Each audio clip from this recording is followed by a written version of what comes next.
السلام عليكم ورحمة الله وبركاته. وعبد الناصر oo maantana halka kan idinka soo baahin doona sidii caadada inoo ahayd barnaamijyadeennii taxanaha ahaa ee ku saabsanaa barashada murtida iyo mahmaahda afka Soomaaliga. bal maantana insha Allahu tacaala inta uu waqtigu inoo saamo waxa aan halka kan idinku soo gudbin doonaa dhowr ka mid ah mahmaahihii tiraleyda ahaa gaar ahaan mahmaahyadii labaleyda ahaa ee inoo soo socday in muddo ahba.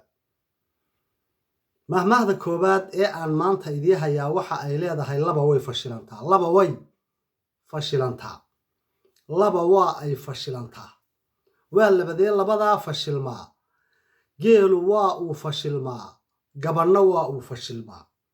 geelu waa uu fashilmaayo marka daaq la fogaado ee bahal feedha ka raaca geelu waa fashilmaa. geelu waa fashilmaa marka daaq la fogaado ee bahal feedha ka raaco geelu waa fashilmaa. daaq baa la fogaaday geelii, bahal dugaag baa u gabaday oo feedha ka raacay, cid luu ka helay, makalihiisuu isa saaray, waxa weeye hilbihiisii ayuu halkaa bahalkii ku cunay.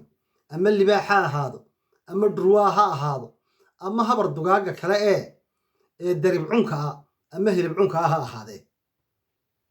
markaa geelu wuu fashilmaa marka libaax ama waraaba uu helo, waxa weeye neefkaas habar dugaagaa helay hilbaheeda ayuu cunaa, dhiiggiisa ayuu cabbaa, raqdiisa ayuu halkaa kaga tagaa.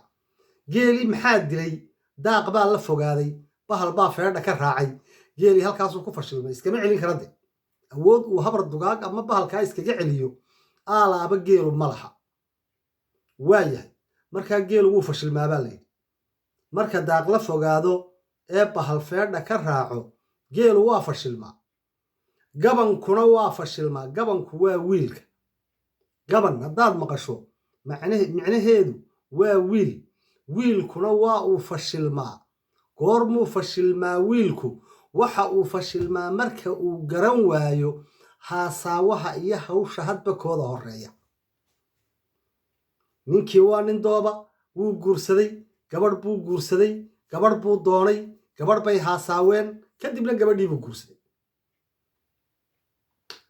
gabadha marka uu ninku guursado hawl baa u taalla.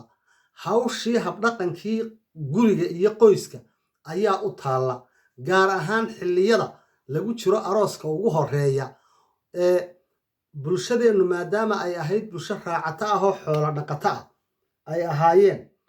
waxa weeye waxyaabo fara badan oo hadda jira ayaan waagaa jiri jirin oo ummaddu aanay dhaqan u lahayn haba yaraatee, ama aan tiknolojiyadan casriga ah ee maanta waxyaabo badan ay keentay baan xilliyadii hore la aqoon oo aan jirin. marka uu ninku gabadh guursado, gabadhaa uu guursaday guriga loogu soo xareeyo had iyo jeer ragdee ninkani gabadhaasunbuu la haasaaway. gabadhaa ayuunbuu la haasaawo, kadibna way isugu dhacdo, way isfahmeen, kadibna waa ay isguursadeen. markaa ninkii laba hawlood baa u yaalla. hawsha halkee laga bilaabaya? waxay u baahan tahay in laga bilaabo, in alif laga bilaabo ilaa ya. laakiin in ya laga soo bilaabo alif la taga uma baahna. yacni waxaa loo jeedaa murtida meesha ku jirtaa waxa weeye marka la yidhaa xabaal iyo ninle loo kala tag ee ninkii iyo afadiisii guriga loogu kala tago ay labadoodu isku soo hadrhaan, ma haasaawuhuu horraysiinayaa mise hawshuu horraysiinayaa? halkuu kaga tegayaa hawsha? halkuu wax ka bilaabaya? sida loo kala fariidsan yahay, sida loo kala fahmo badan yahay, sida loo kala waayo aragsan yahay, sida loo kala aftahamo badan yahay bay ku xidhan tahay arrintaasi. ama nin waliba waayo aragnimada uu sito ee uu soo qaatay ee bulshada inteeda kale ee ay olog wadaagga yihiin uu ka dhaxlay, taasi ayaa u saamixi karta inuu noqdo nin silsiladda taxanaha nolosha halka laga bilaabayo iyo ooda dhacameed siday u kala sarreeyaan baa loo kala guraabaa la yidhi. ninba meel ayuu kaga tagaa. rag baa jira firkanaxa oo waxa weeye iyagu habeenkaa arooskooda ee xabaal iyo ninle loo kala tag la yidhaahdo meel alla meel ay xaaje ka bilaabaan garan waaya oo habeenkii waagu uu halkaa ugu baryo. taasina laga yaabo inay sababto in isaga iyo gabadhiiba ay sidaa ku kala tagaan waa isfaham darro waa wax ku cusub waxa loo baahan yahay in ay isu samraanoo gabadhuna ay u samirto ninkuna uu u samro way isdoorteen waana la isfahmi doonaa waayahay waxba yaan ku fogaanin gabanku wuu fashilmaa marka uu garan waayo haasaawihii iyo hawshii hadba kooda horreeya waa marka xabaaley iyo nin loo kala tago ninku halkuu ka bilaabaya gabadhiisa halkuu kaga hagaagaya halkuu ka bilaabaya gabadhan hore isumay aqoon muddo yar bay sheekaysteen waxa weeye waa gabadh reere kale ka timid isna waa nin reere kale ka yimid waa laba qofoo iscalmaday markaa meesha shaqo weyn baa taalla waayahay mahmaahda saddexaad ee taa ku xigtaa waxa ay leedahay labaan isla waayey laba ayaan isla waayey mahmaahdani waxay xuqusaysaa inta badan qolyaha yagan jooga qurbaha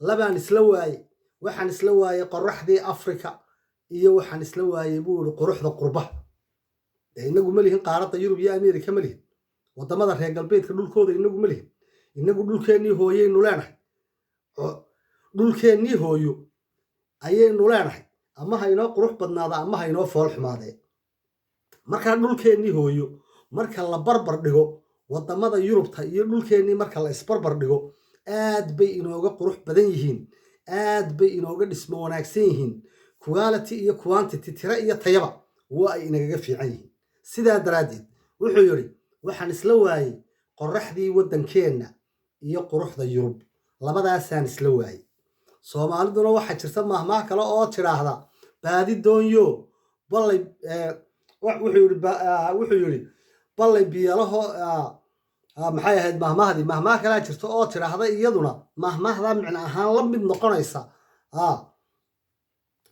ballay biyo ahoo walba burkiina sidaa ku ag yaal baadi doonyo biciid kuma waa balli biyale oo burkiina ku ag yaal ama doogiina ku ag yaallo baadi doonyo biciid kuma waa yacni waa duni isku wada qoofalan oo wax waliba isdul yaallaan oo biyihii iyo cawskii ama doogii isdul yaallaan biciidkaa raadiyeyoo waayey ayay yidhaaheen markaa labaan isla waayey buuri waxaan isla waayey buuri qoraxdii waddankeenna iyo quruxda yurub waddamadan yurubtu dhismahoodu waddooyinkoodu aad bay runtii ay u qurux badan yihiin yacni waa dad dhulkooda nidaamsaday innakana sidaasoo kale laynooga baahan yahay in aynu dhulkeenna hooyo ka shaqayno oo aynu nidaamsanno waynu u nidaamin karnaa siday u nidaamiyeen si ka fiican 9 bilood baa lagu dhalay iyaga innagana 9 bilood baa laynagu dhalay waxba inama dheera keliya waxa inaga maqani waa inaynu aqoonta lagu horumarinayo dalka uun aynu baranno oo aynu korodhsanno kadibna aynu dhulkeenna dhisanno waayahay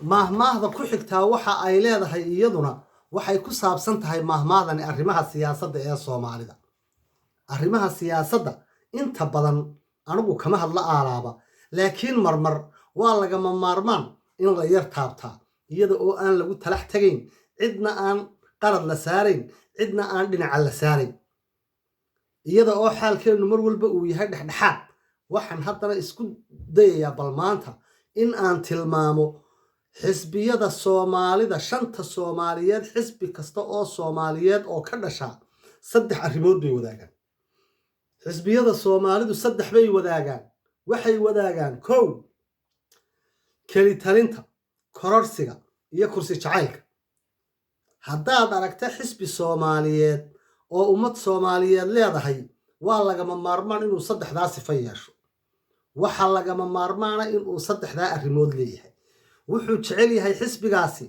in talada dalka aan cidi ugu iman wuxuu jecel yahay xisbigaasi kursiga uu ku fadhiyo in aan cid kale ku qordin wuxuu jecel yahay xisbigaasi in marka muddadii loogu talagalay ay dhammaato uu kororhsado ama si saxaha ku kororhsado ama qasaba ku kororhsadee xataa kororhsiga uu kororhsanayaa hadday qalalaase iyo qoomamo dhalayso hadday dil iyo dhac iyo boob dhalayso hadday qax iyo qubulaagadi dhalayso waa uu aqbalaa wuxuu shafka u dhigaa ama uu u badheedhaa in uu dumiyo dalka in uu dhibaato u geysto dalka iyo dadka markaa xisbiyada soomaalidu gobolkay doonaanba ha ka jiraane 3daa arrimood bay leeyihiin keli talin kororhsi iyo kursi jacayl